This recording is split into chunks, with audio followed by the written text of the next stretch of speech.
Hi, my name is Calvin, and today I have here with me the Pixel 4a. One of my colleagues at Project Gaming picked up this phone and has been hyping it ever since. I had a chance to play around with it and I'm buying the hype. Phones in this price range include the iPhone SE and the OnePlus Nord, but out of all these phones, if I had to choose one, I'm going with the Pixel 4a. The reason being is at the price point of $349 US, and just the overall package itself, it's really good value. It doesn't have the best specs, but it's good enough to the point where unless you're doing excessive gaming, this phone will get you through your day-to-day and you won't notice the drop-off in performance compared to other flagship phones. I think the theme of this phone is it's good enough, and it's all most people really need. So let's do a quick unbox. Pretty standard here. You get the phone. The phone actually comes face down. As you can see, this is actually not my first time opening this. The chassis is extremely light, only 143 grams. You can hold it a lot longer before your arm tires out. You get a quick start booklet. Yep, and it comes in 3 languages, English, French, and Chinese. It covers kind of the really basic stuff. I doubt most people actually even read this, but here it is anyways. Have a look. So next up we have the safety manual. I wish I can tell you more about it, but to be honest, I didn't bother reading it either. So yeah. Moving on, we have the SIM card tray poker, as I like to call it, and then we also have a 18-watt charging brick, Type A to Type C adapter, Type C charging cable, and we don't have any headphones. Alright, so let's fire this up. Excuse the giant black circle, that's just my camera. I'm going to be taking you through the setup. So first things first. I guess we wait. A few moments later. Here we go. Nice graphics. Select your language. Mine's English. Skip vision setting for now. Press start. Insert your SIM card. I'm going to do that later. Hit skip. Connect to Wi-Fi. Skip that for now. Hit continue. Select your time and date. This looks correct to me. Hit next. Google services, looks alright. Signing my life away, hit accept. Screen lock, you can use your fingerprint, pin, connect the dots, up to you. Do recommend you set this up. And yeah, that's it. That was quick and painless. What's left to do is sign into your Google account, do the update, and you should be all set. And how does this relate to a cat photo? It doesn't. I just ran out of footage. Let's talk about the gesture control, because that's how you're going to navigate your new phone. If you're uncomfortable with it, you can always go back to the tried and tested 3-button layout at the bottom seen here. But for the gesture navigation, this is how it works. You have a bar at the bottom. Swiping it up brings you back to the home page. Pushing down once shows the drop down menu, twice for the extended drop down menu. Push it back up to hide it all. This should be familiar, as this is how it works for most phones.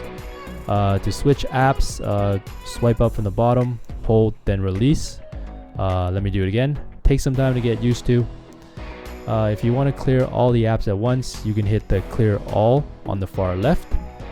Individually, you can always swipe the apps away. To go to your previous screen, you can swipe from either the left, as seen here, or the right, as seen here, edges. Google Assistance can be activated from both the lower corners by swiping inwards diagonally.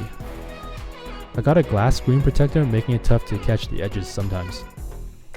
2 things I like to set up every time I get a new phone. One of them is dark mode. You go to settings, display, and then you hit the dark theme. This helps with the battery. Since we're talking about the battery, it is a 3140 milliamp, no wireless charging. Never cared for it since slower than wired charging anyways. Another thing that I find important is nightlight. You can set a time for it to automatically activate. You can do it over here, right? Nightlight. It gives it a yellow tint, easier on the eyes. Let's talk about the design. They trimmed down the bezels and incorporated the hole punch front camera, finally getting with the times. It's got a polycarbonate backing, does a great job in hiding all the fingerprints and smudges. The fingerprint sensor is on the back. It's ergonomically placed and it works. I can't knock it. You can also use a fingerprint sensor to pull down notifications. And it's still got a 3.5mm headphone jack. There's a fan club for that. SIM card tray is on the left. And we have here on the bottom, we have a single stereo speaker on the right. In the middle we have a Type-C connector. And I believe this is a microphone on the left. The speakers are adequately loud, 82 decibels, but at max volume, it's a bit distorted. Here's a sample.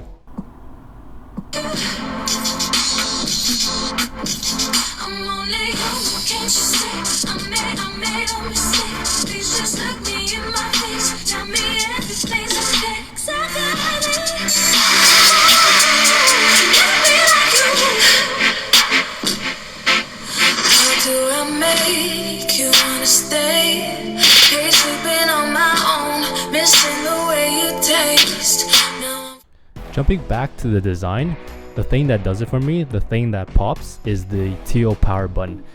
And listen to these clicks. If quality has a sound, I'm sure this is what it sounds like.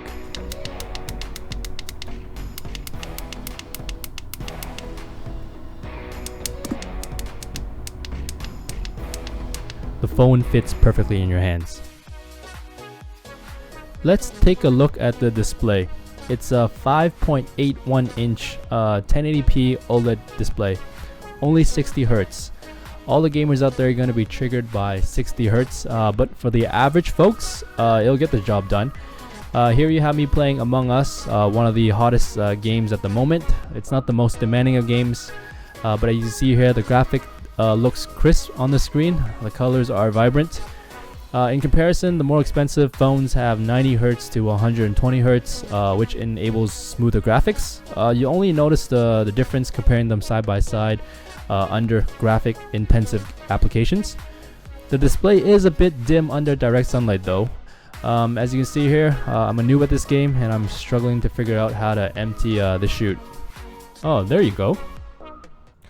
I'm happy that Google kept the OLED display at this price range, ensuring that the colors pop and the blacks are as deep as can be. I'm going to fire off the rest of the specs. It's got a Snapdragon 730G, 128GB of storage, no expandable storage, 6GB of RAM. Not the best hardware out there, as this is a budget phone, but it is good enough, and that's kind of the theme of this phone, that it's good enough. No 5G, no IP rating, so don't be dropping this in the water. There are two major reasons you get this phone. One of them is being the software. You get the stock Android experience, so no bloatware. Always first to get the latest OS updates. Google Assistant. I know Google Assistant is available on other Android phones, but it's featured here, so you're more likely to use it. This is just me using the Google Lens, translating the Japanese on this ramen package. So another app that I find quite useful that is offered by the Google Pixel, actually I think all the Pixel phones have this is the Pixel Recorder app. It essentially transcribes your speech, and it does it pretty well. I mainly use it to do my subtitles for my videos. Before I had this, I had to do it like manually myself, but ever since I got my hands on one of these Pixel phones, I've kind of just used this, and it's pretty accurate. The other reason is, let's be frank, the real reason you're actually getting this phone is because of its photo taking abilities. The hardware is nothing special. It's got a 12.2 megapixel camera on the back and an 8 megapixel selfie camera on the front, but photo software on this is top notch. Just believe me when I say this phone makes you a better photographer. It punches well above its weight. Low light is where it shines, and with its night sight mode, it's just point and shoot. So here are some of the photos I took with the Pixel 4a with and without night sight. As you can see, most of the time the camera combined with Google's intelligent software processing means you'll end up with a great photo in most scenarios.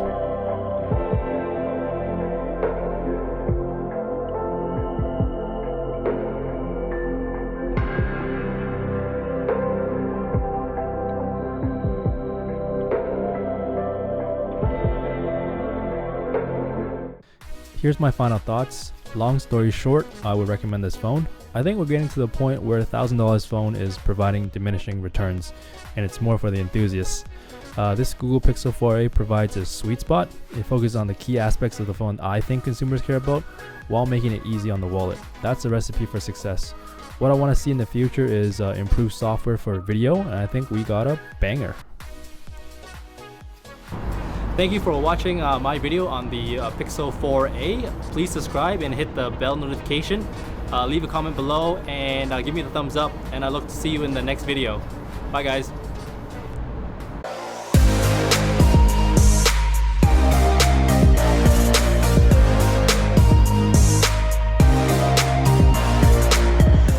Hi, my name is Calvin, and as you can see today I'm on a rooftop.